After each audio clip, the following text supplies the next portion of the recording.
To Daryl's Little Corner. We'll be with you every Monday from 7 to 8.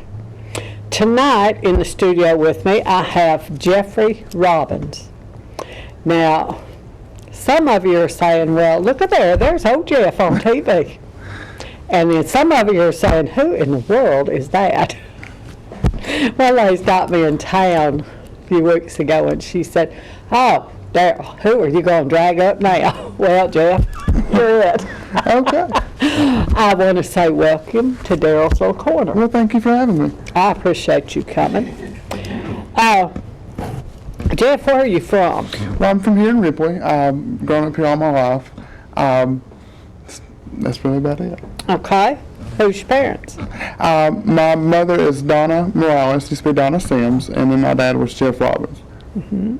Went to school here? Yes, ma'am. Went to school here. What'd you study? Well, I'm currently at Blue Mountain College. I'm a dual major in business administration and psychology with a minor in social science. Mm-hmm. At Blue Mountain College? Yes, ma'am. You know, I like Blue Mountain College. I like their chimes. I really enjoy it, and one thing you realize you're either late for your 8 a.m. class or you're late for lunch is when the bells are going off at the church. So. It's just enchanting. I love it. I love their chimes. That's a big place, isn't it? It is. I took a course there one time, and I think they've expanded since then. They have. We have the new education building, and then Fisher Washburn was built not long ago. I enjoy the campus. It's more like home than anything. So. Yeah.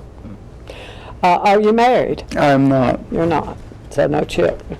Okay. You have any brothers and sisters? I have 9 siblings. 9? Yes, ma'am. Oh, neat. Can you name them all?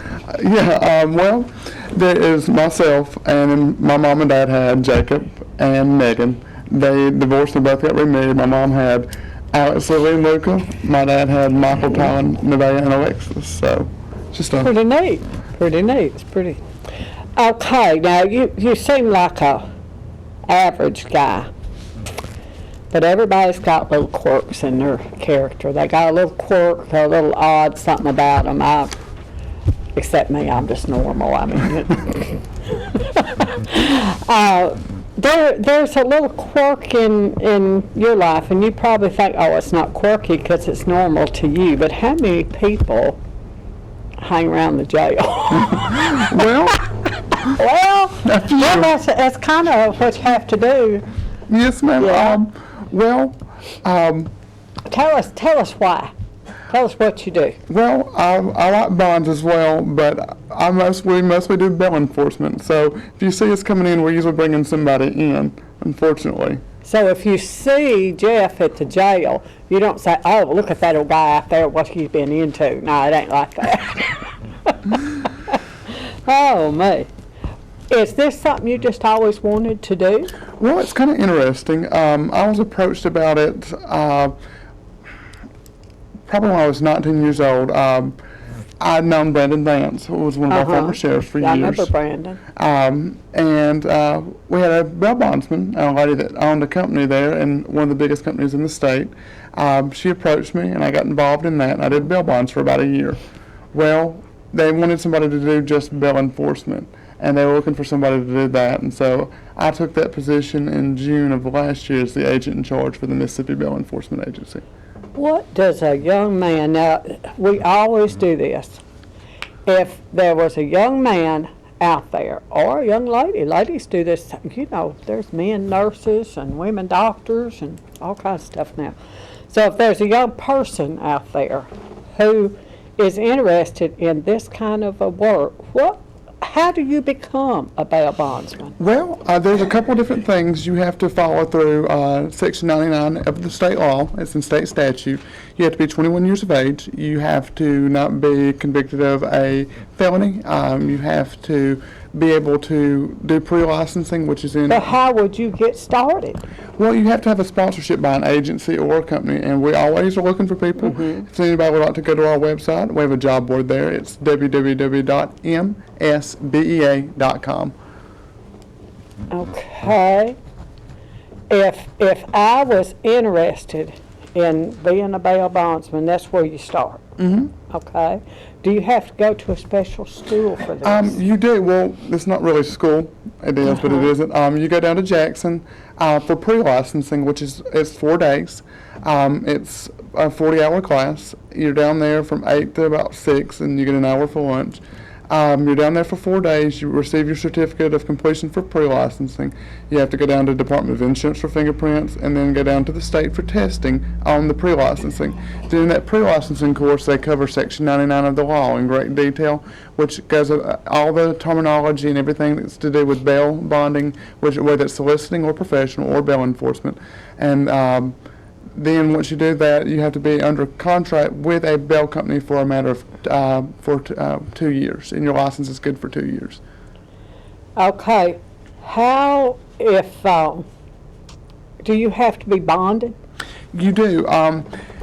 If you're a soliciting agent, which means you work for someone else, they're already bonded. You work for a professional agent, and a professional agent is someone that's held a soliciting license for a matter up to 3 years, if I'm not mistaken. They either have to be bonded by an insurance company with a $30,000 bond, and that's called a limited surety, or a personal surety, which is someone that gives $30,000 in liquid assets to the Department of Insurance for a hold. Okay. Now, you're a bail bondsman with all them titles I don't understand, but we'll get to that. Okay. Okay, on the plain bottom floor, you gotta, to make money, you have got to bond people out of jail. Right, yes, ma'am. How do you connect up with them? Well, it's all about marketing, to be honest, or being well known in the community, especially in smaller towns. Also, the sheriff's departments provide a list of all the bail bondsmen in that county, and basically, they don't have a business card of yours or don't know you. You're just kind of the luck of the draw. They just say, "I want that one," or they go down the list until somebody's, depending on the charges, will actually get them out. So there's several. There'll be several. Yes, ma'am. We have several here in Tippah County. Do we? Yes, ma'am. I have a friend that used to be a bail bondsman, and she stayed down at the jail a whole lot. Who was that? Mildred. I know Miss Mildred. She's actually talked about coming to work for me, so I she's know Mildred very fantastic. well. And she would just sit down there and talk, and of course it was before they built the new jail. I don't know how it'd be there, but in the old jail, she was just down there, and she had a going thing there. Right. She really did. Well, unfortunately, they don't let us hang around there anymore. They actually wrote that in the law. We're not allowed just to swing around the jail like buzzards, is what they call it. So we don't do that anymore. Well, in all honesty, if I was in trouble, I'd be glad to see one of them old buzzards. You're right. I would be interested in the card. But you actually do get people out of jail. To an extent, mostly what my focus is the bail enforcement, and that's where either they did not meet the bond conditions set by the court or the bondsman, or they did not go to court, and the bondsmen have up to 90 days to get them back in before a final judgment's issued. And that's like if you're on a $5,000 bond and you pay that bondsman $500. Well, if you don't go to court after that period of time, they had to pay that $5,000. Where's the money come from? Out of either that insurance bond or out of that bondsman's pocket. So they use our company, which is Mississippi Bail Enforcement, as a third-party service, and we do it for a very fraction price of that, and me or my agents will actually go get them, rearrest them, and take them back and get them off that bond so they don't have to pay that $5,000. So if you get them out of jail, they give you $500. Right. They still owe $4,500, and if they take off and keep going, well, you gotta go find them. See, they don't owe the $4,500. That's just like basically what the bonds are insurance. A piece of paper that's insured for that $5,000. So they just pay the premium on it. Okay, they pay the $500. Then they're paid, but they have to show up in court. Yes, ma'am. If they don't, you're earned. Right. The piece of paper is basically ensuring you're going to be to court.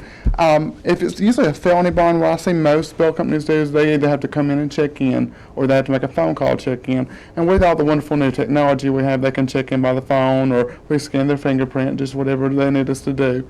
And if they give you $500 and take off to another state, you have to go find them. We've had to, I've been to Arkansas, I've been to Alabama, and you go get them? yes, wonderful. Me and several of my agents. I'd take several.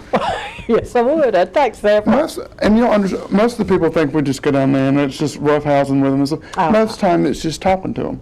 A lot of times they either A, forgot their court date, or something come up, or they're just Scared to scared. death. Yeah. And what's sad is most of the people I see that don't go to court are on misdemeanor bonds, which is like speeding tickets or driving on a suspended. Well, they're just like, well, I paid my fine, I don't have to go. I see that. I knew a young man one time that was pulled over at a traffic stop, and when the officer handcuffed him, behind his back, and when he reached for those handcuffs, his hand went across his gun, and he got scared and he ran. That was a big mistake. Yes. Big mistake. That misdemeanor was Never went to a forget. felony quick. Yes, terrible. Actually they didn't. Really? Actually they didn't. They gave him a fine, chewed him out, and told him not to show back up that court again, and he was so scared he never did. A lot of times, Straightened that boy out. That was a smart judge. I see a lot of my stuff from Octave County, which is Starkville, from Mississippi State students, or Oxford, and Lafayette County, which is the Ole Miss students. That's where a lot of our business comes from. And a lot of times that's all they need is to be scared one time. Well, tell me about this company you work for. Yes, ma'am. How did you connect up with this company? Well, it's something I've always kind of been interested in since I started bonding. I enjoyed the bail enforcement side more because everybody's bonding. There's several agents, and just like you're all fighting over one bond. It's just like no. And you can make a very good amount of money doing bail enforcement. So I got connected with a lady in Octave County, and we just started picking up for her, and then started picking up for another company, and then basically what we did is we combined with another couple of bail enforcement agents, and we combined all our contracts together, and we started the Mississippi Bail Enforcement Agency. And we currently pick up for around 12 companies, which are located all over the state, and we pick up for every one of their jumps, which around gives me about 100 to 150 cases a month. So you're like the guy that goes out chasing them, the bounty hunter. That is what they used to call it because of all this stuff that was put on reality TV. No, I can't see you groveling somebody in the sidewalk. No. I can't see that. I think that's just TV. Well, I can't see anybody doing some that. people do get rough. It depends on what the seriousness of the charges are. They don't want to go to jail, or they've already been so many times they know this time they're probably going off to parchment, so they don't want to go back. But a lot of times, if what we try to do is the element of surprise. We don't want to have a big issue.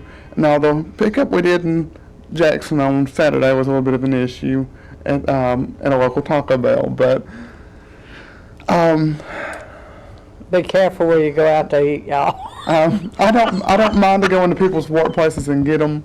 I hate to do that. If you're cooperative with me, I'll be cooperative with you. Yeah. It's just a matter of what you're giving me, I'll give you back. I try to be as respectful to them as I can because a lot of times it is just a mistake. And in my opinion, we're here to help people. We're here to help people, secure their freedom until court, but make sure the victims get their day in court as well. I'll tell you something like that. I think a whole lot before I went and tried to nab somebody that didn't come back. I read online on your website, it says the Mississippi Bail Enforcement Agency is a company that exists in support of the American judicial system. All efforts are directed toward bringing fugitives to justice. All investigation and apprehensions we conduct are done in a tactful and professional manner. That sounds good, but some of them guys don't want to go. You're right. And what it means by professional and tactful, we actually strive on professionalism, and we do not tolerate any unprofessionalism from any of our agents. And that's something they know up front that will cost them their position very quickly. Tactfully, we have a guy that comes down from the police academy down in Pearl. He comes down and helps train us. We do training about once a week. We go over entering a dwelling, some handcuffing techniques, stuff like that. That way, if things were to go awry, we know a little bit more what we're doing. It's just not Yeah. just an old country fella out there trying to pick somebody up. Do you carry a gun? I do. Do you carry a taser? I do. Sound like to me some of these guys need some police experience. I tell you, they go through some rough training, did y'all? They do. We do not have to go as much as they do, but I make all of my agents, they're OC chemical agent certified, which means they're pepper sprayed. They are hit with their taser that they carry. They're taser certified, just like law enforcement are. They go through entering a dwelling. They do prisoner control and transport techniques. They're trained in safety, and one of the most important things is we train them to work with law enforcement and not against law enforcement. What we find a lot in our industry is a lot of people look at us as bounty hunters, and law enforcement think we're just there to hinder what they're doing. And what we're really doing is trying to work with them, and we want to have a very well-known and very professional relationship with them. Something we're trying to put together now is called a sheriff's breakfast, where we have the sheriffs come in from several counties. We feed them, we introduce ourselves, we get to meet with them. We have a very good relationship with Octavia Hall, Clay, Lafayette, Prentice, and Alcorn County Sheriff's officers. That's so good. Well, I guess it's an old profession. It is a very old profession. It actually stems back probably to the Wild West. I think it does. You were telling me about a program that you're trying to get started. You'll tell us about that? Sure. I'm trying to start a program called CASA, which means Court-Appointed Special Advocates. This is for the Youth and Children's Services and even the Chancery Court programs. It's where basically a child is either removed from the home or they're in a situation where they need someone that is their their go-to person in the court. It's their advocate. They're not worried about basically, I don't want to say they're not worried, they are worried, but they're not really more concerned about what the parents' needs are, what the court systems are, but they're basically someone there that puts color back into a black and white situation. These children are already put into an overburdened system, so I feel like if they had someone there that is just for them, because they already have an attorney, and we have a wonderful Department of Children and Family, DHS people that are there and doing investigations. But a lot of times, someone doesn't sit down and talk to the child and see what's going on with the child, or they don't have the resources to sit down with the child. And what we are, or what we're trying to be, is a nonprofit organization that is just there for the child. These are basically volunteers that are guardian ad litems, and they go through a series of trainings and background checks and a lot of other different things, and different little psychology classes that help them learn to connect with children that are been in physical, mental, abusive situations, and even other kind of abuses, and are there for the children. That's something that's very needed in the state, the whole state. It's more in Tippah County, or it's statewide. There's a lot of, since back when I was a child, there wasn't so much. But now there's drugs, and there's all kind of meanness people get into, that then they get in and they don't know how to get out. Right. They get on drugs, they don't know how to get off of them. And, back in our day, we got our Coke out of a bottle. No. I mean, we never heard of it. Right. We never heard of it. And when we first started hearing this stuff like that, we thought, well, maybe in California or somewhere, but no, it's in our day, we could put a child on a bicycle and let them ride all over town, and we'd get home and Daddy'd say, well, you were over at so-and-so's house today. They'd call and say, oh, Joe, I saw your daughter. Nobody wanted your kids. They didn't disappear, and all this stuff didn't happen. It makes me think of Mayberry, USA. Well, I grew up there. Right. And it's not existing anymore. And it's sad. And the children now really need an advocate. And I agree. And you're going to get me on a rant about it, because I'm very passionate about it. But my thing is, our children, our youth, are our future. They are. And if we don't give them the resources to break some of the cycles that they're coming up in, or sometimes some of these children may not even have the chance. So if we don't hand them the resources to show them, hey, I can go to college, I can get my GED, I can get my education, I can do this and that, or they don't have someone that they're is in their corner, or that's, I call it their champion. And I work with Clay County CASA. There's a wonderful lady there that's basically kind of mentored me in the program, trying to help us get started here. And there's children, and it's not even just about, what's going on a criminal side, but there's a lot of that. And, I've seen children steal because they don't have anything to eat. I've seen things like that. And unfortunately, that does go on here. A lot of people don't realize that. It does. But it's not even just about that, but it's about giving them the resources to be able to go to college. It's giving them the resources to be able to cope with different situations. Children are faced, and youth are faced with a lot more issues that I didn't even have as a child. And I know, probably as you said, it was a lot different when you were younger. Oh, I grew up in Mayberry now. My whole thing is these kids have I called it Claremont, but it was Mayberry.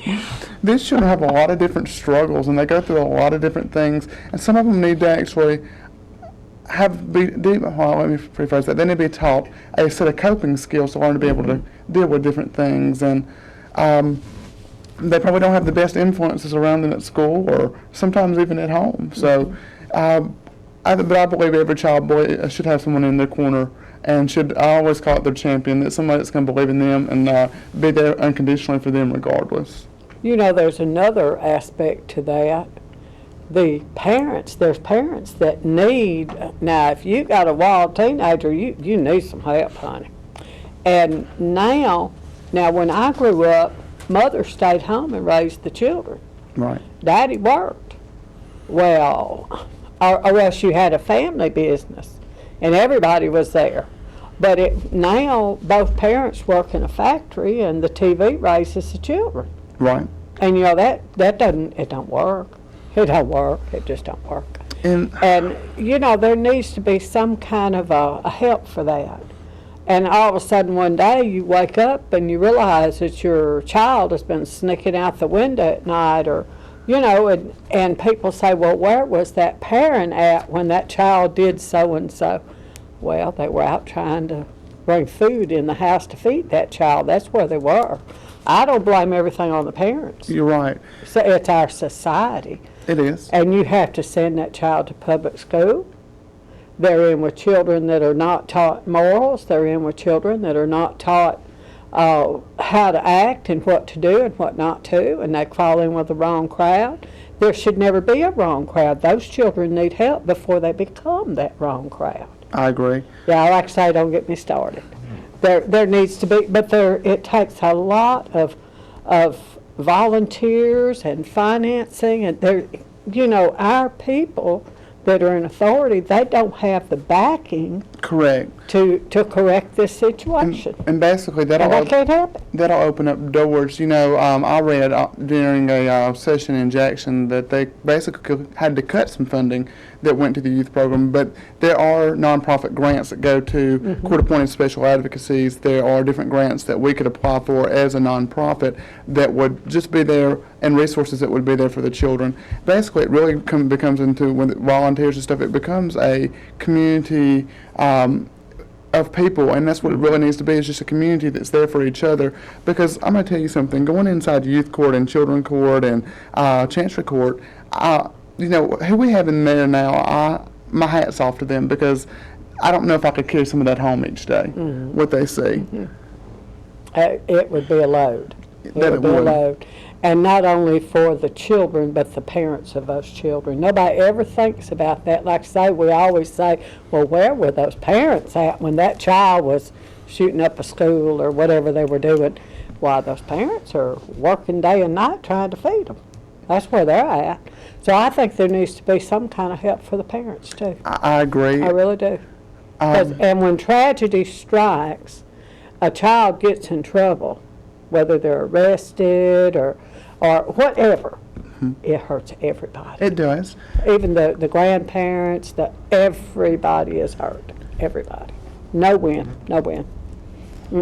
But I do think this is a step in the right direction. I think I'm hoping so. And then that would be a place to start. But don't think that just fixing that's going to fix the whole thing.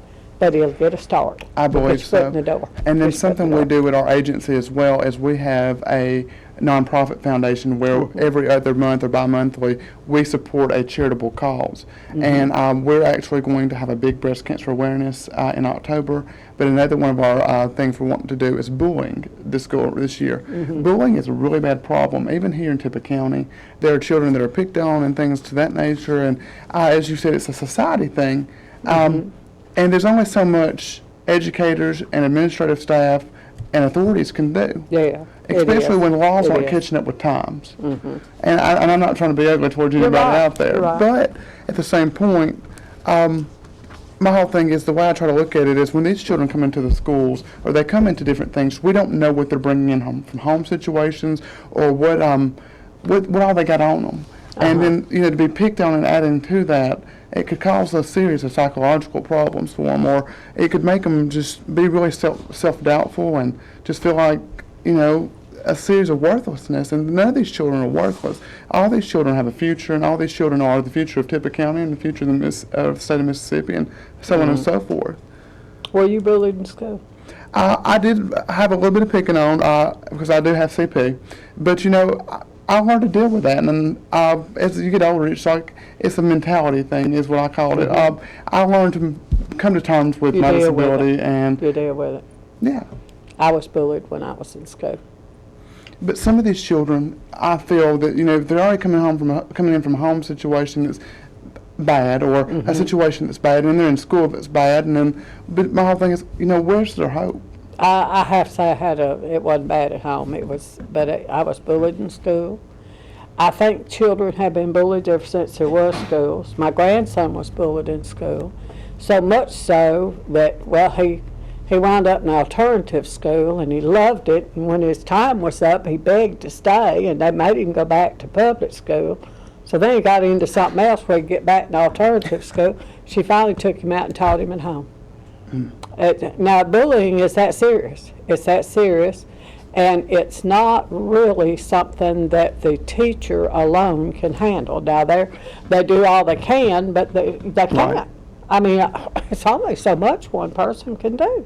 And my whole thing is a lot of times with all the social media and everything. Makes it worse, doesn't it? Yes, bullying doesn't end there. Or, there's all everybody puts their business out there, and I'm just like, and that's one of our biggest tools in law enforcement. That's the truth. People get up in the morning, they eat breakfast, they take a picture of their plate and put it on Facebook. Anything, a husband and wife getting in an argument, they argue on Facebook. I've seen it. Not on my page. I may have the plate of food, but the argument, they leave that off, not on my page. But you're right. I mean, of course, we didn't have all this electronic stuff. And it's getting bigger and It's bigger. crazy, though. I mean, they say good morning on Facebook. Right. I mean, any little personal life is on Facebook. It is. And Not on my page. it isn't just in there. There's Facebook and Twitter and Instagram. And I don't do Twitter. I don't know. I don't care for Twitter. Is that not the craziest thing you ever heard? it is. But I don't know anything about Instagram. Don't introduce me either. I got Okay. I'm telling you. We'll have It's an so Instagram set up crazy. before long. People stub their toe, take a picture of that toe, put it on Facebook.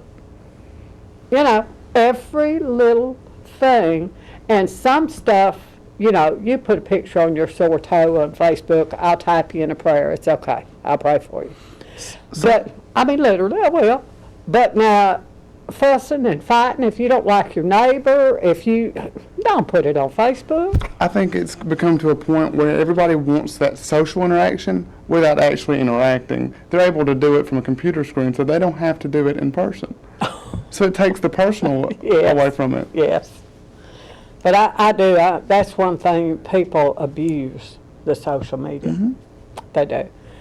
They don't use it for enjoyment. And, to me, I got a Facebook page because I enjoy it. Right.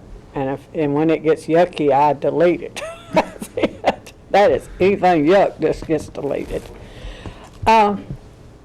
Since I know so little about this bail bondsman, I did a little research online.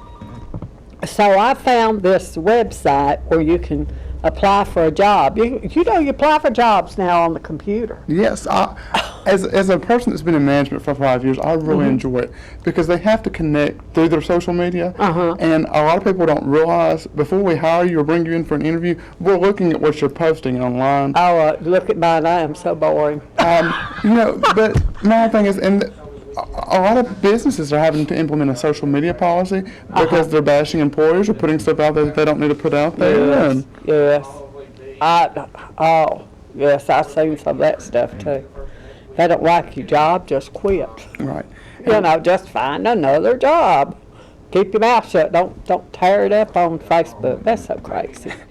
All right, on this, to be a bail enforcement agent, applicants need experience in, I copied this off your page. Okay.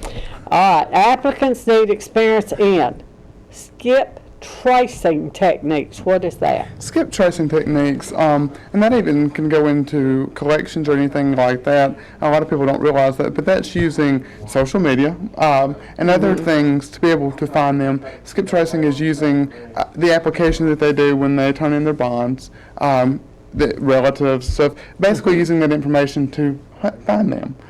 Using mother, father, best friend, employers, seeing where they're working, stuff like that, just being able to make that connection to either be able to serve them with the legal documents or for us to be able to go and make an arrest. Okay. And saves you having to chase them down so much. It does. I had a gentleman that I talked to at one of our bail conferences. He said he's been doing bail enforcement since 1991, and that's about 23 years ago.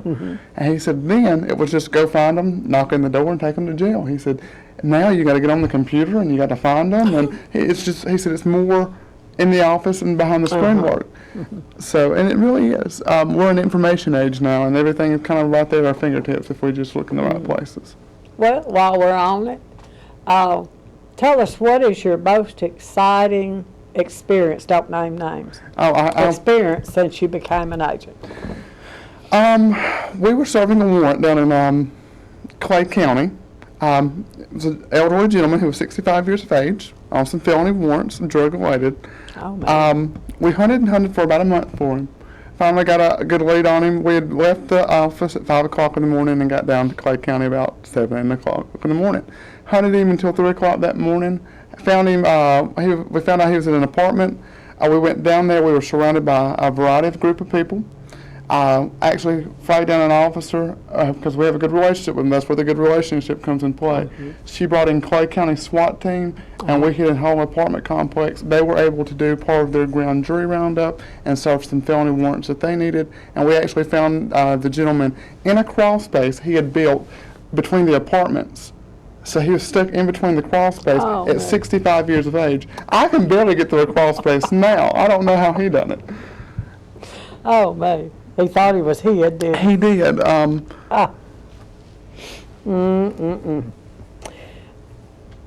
Following up on case leads. Well, that boils down to, some people believe there's cases without leads. That's not true. Every case has a lead, you just got to find it.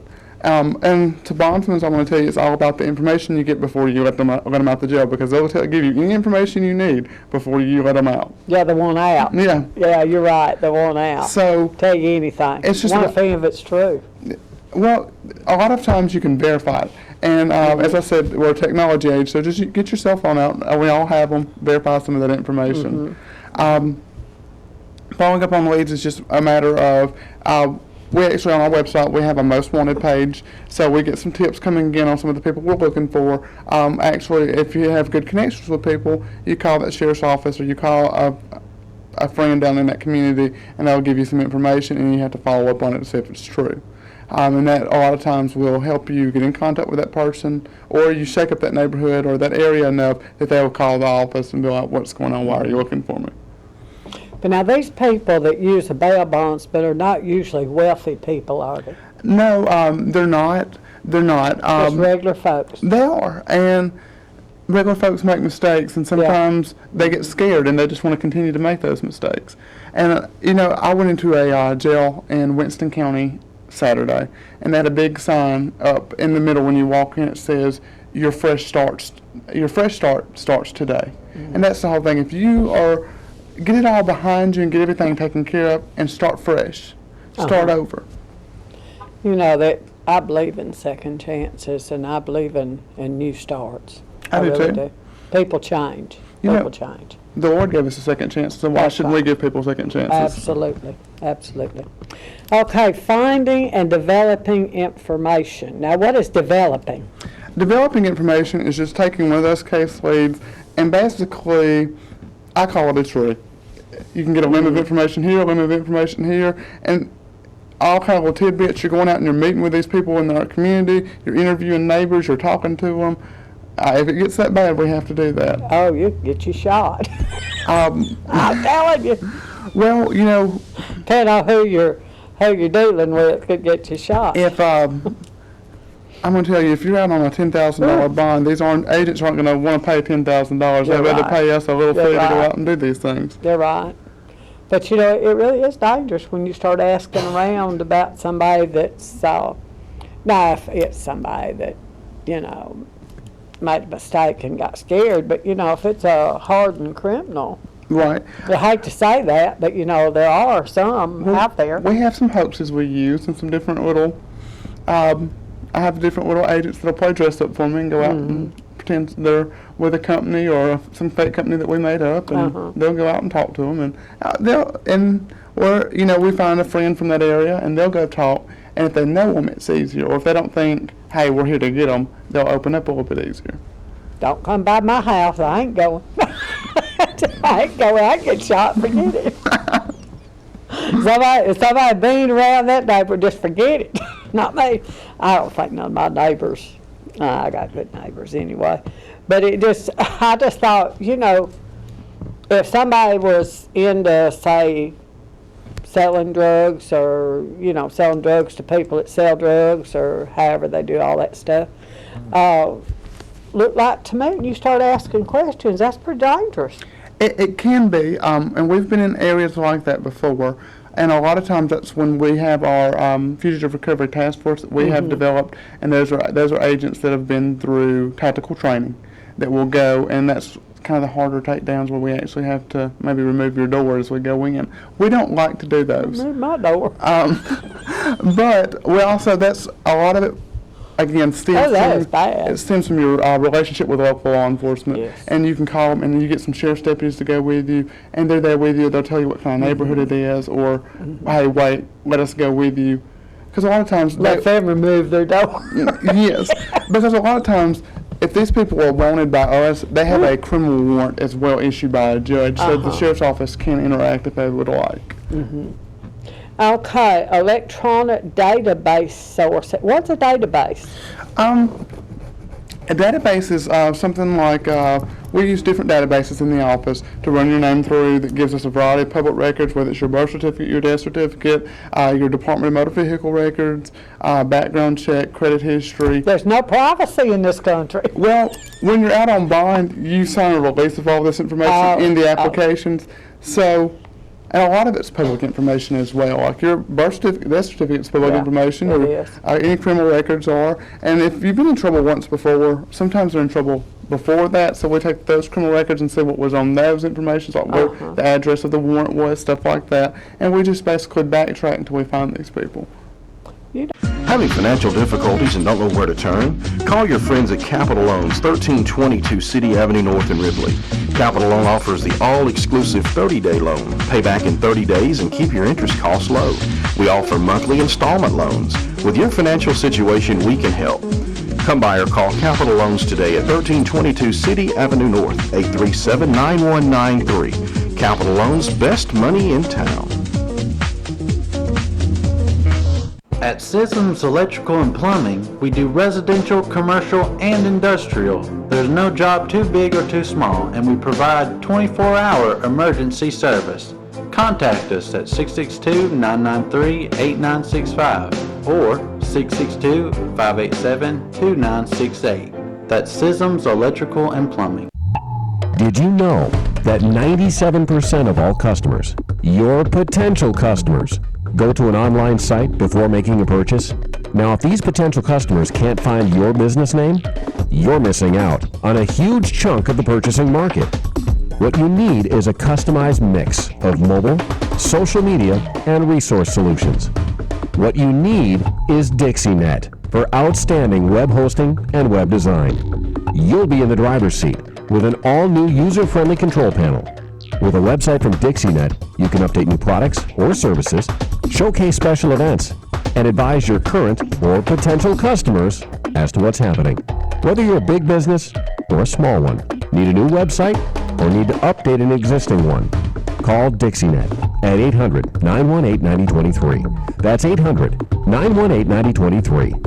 DixieNet, bringing the world to your hometown. Come visit your local Food Giant grocery store. We have a wide variety of meats, produce, and deli entrees, all at discount prices.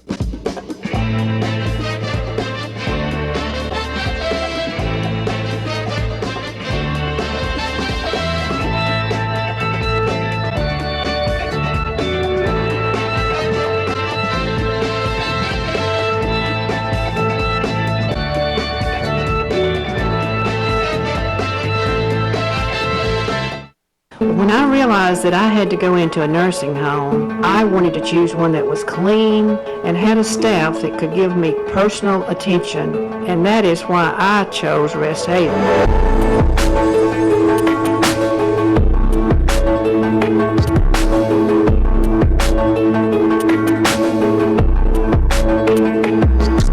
At Rest Haven Health and Rehab, we want our residents to feel at home and welcome. That's why we like to do home-like environment, and they get 24-hour nursing care. This is my second trip to Rest Haven, and that was by choice. It is far better than any nursing home you'll find in the tri-state area. The staff, nurses, none better. So if I had another chance to go to a nursing home, it will be right here at Rest Haven.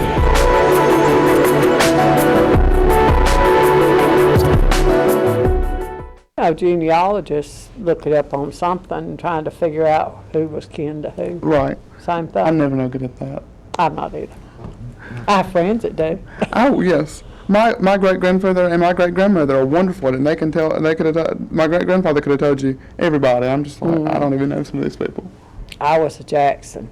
That's like being a Smith, you know. Yes, ma'am. If I found it, it'd probably be the wrong set. I don't know, just not to, but I really, you know, I appreciate people that can. But Yes, ma'am. But I just, not my thing. Okay, conducting phone or field interviews. What's field interview? Field interviews is actually where we go to the home or go to neighbors, and we have what's called a field interview card that the agents have to turn in with their case files each day. If they do an interview, they get the information of who they talked to, they ask them some proprietary information, some questions, stuff like that, and they report it back, and that's basically, those get put into our system. We run that information back through our databases, stuff like that, and it opens up more information, and we follow up on that until we find the person. Oh, well, I'm not shy. I'd go up and talk to people. If I didn't think that's going to shoot me, forget that. This job's sounding more and more dangerous. I don't think I want to work for you. And no, it's not dangerous. My whole thing is, it does have a variety of danger to it, but it's about what you make it. If you go in there and if you want to be some cowboy, then I guess that's what you could be. But if you go in there and you treat these people with respect and stuff like that, most of the time they'll give it back to you. And there are some people that won't, but those people that, you know, they're dealt with in different ways, and you know, they're eventually brought in. And we know our limits, and we know what the Section 99 of the law says, and we always act within the law and not against law enforcement. And you know, and sometimes there's been times where we're like, you know what, we've got to let this one go. They're going to go through a roadblock with the sheriff's office to get them eventually. And the Section 99 of the law actually allows us to put a hold order on somebody while they're in a detention facility, or like say, if they were arrested and we wanted them and they were arrested in Florida, I can send a document over to the Florida court, and they will put a hold order on them and bring them back to Mississippi for me. Now, we may have to pay the extradition cost, but that's a great tool. And we have some great lobbyists, and we have a great bill association that support us, and they're always trying to improve our laws and make sure the bail industry is fair, not just for us, but for local government and for other bondsmen. You know, it does sound dangerous to me. It really does. Have you ever been in a position where someone pulled a gun on you? I've had a knife pulled on me. I haven't had a firearm pulled on me. Well, knife don't sound too gentle either. No, but, you know. What'd you do? I used some of the tactical techniques that we were taught. Slap the daylights out of me. I thought, I ain't your mama, hon. You know, but with that gentleman that comes from the Law Enforcement Academy, we go through scenarios like that. So what did you do? Basically, I grabbed her left wrist and turned it, and then she dropped the knife, and then I went into a handcuffing technique and put her in handcuffs. Then I had one of my female agents pat her down, and we transported her. I slapped daylights out of her. I thought. He won't hire me anyway, it's okay. That actually probably ended up in some additional charges I bet. because I take the seriousness and the safetyness of my agents very serious. And my whole thing is, we spend a great deal of our budget on training. We go through, we've actually been in different buildings. The old theater building in Blue Mountain, they blacked it out for us, and we had people hide in there, and the agents went in there and tried to find them. And that guy's constantly coaching them, going over things. It's so we're not just people that are out there just doing it. You know, I make sure they're trained and they're equipped to handle situations. Do you go in a building like they do on TV and point the gun in there and look around, or you just wait and see if they shoot you? I always thought, well, you're going in there and the light's behind you. They hid in the dark. Well, when we go in, the military law enforcement and the law enforcement officer that's trained us has taught us basically how to enter a dwelling, how to go in and clear it in a safe manner, or the safest way they've been taught. There's always a liability there, but you know, we also wear bulletproof vests, and you know, we do everything to minimize risk. But my whole thing is, a lot of times you go into smaller towns just like Ripley, and everybody knows everybody, and so you can't really go in there asking a bunch of questions, and you really better not have your badge and stuff on, because they're going to be like, they're looking for him, and they're going to find out, and it's just going to be worse to find them. So, you know, it's just, as I said, it's about just being a normal person out there that's bonded and that's basically trying to help these bondsmen out as well as help the court systems out, and it's just trying to basically I try to be the best to them as I can. You know, if I know it's after a certain time, I'll try to feed them before we take them to the jail, because they're not going to get to eat. If they smoke, I will let them smoke. You know, I try to talk to them, try to give them some encouragement. But a lot of times, I've learned that it doesn't matter what you tell them, they're going to do what they want to anyways, because people don't want help until they want it. Until they're desperate. Yep. Until they're desperate. You're right. Now, this is Jeffery Robbins. Are you hiring? I am. I'm looking for a couple agents right now. He's not hiring me, so you just well contact him. He would hire. Forget it. We have run slap dab out of time. Yeah, I'm so glad you came today. I just didn't have any idea that I would enjoy it so much. I've never interviewed a bail bondsman. Well, thank you so much for having me. I sure do appreciate it. I hope y'all have enjoyed this hour. We've enjoyed this hour together. Don't forget the Jeter Family Program, Saturday night at 7 o'clock. I do hope you'll tune us in again next Monday at 7 o'clock for Daryl's Little Corner. May God bless.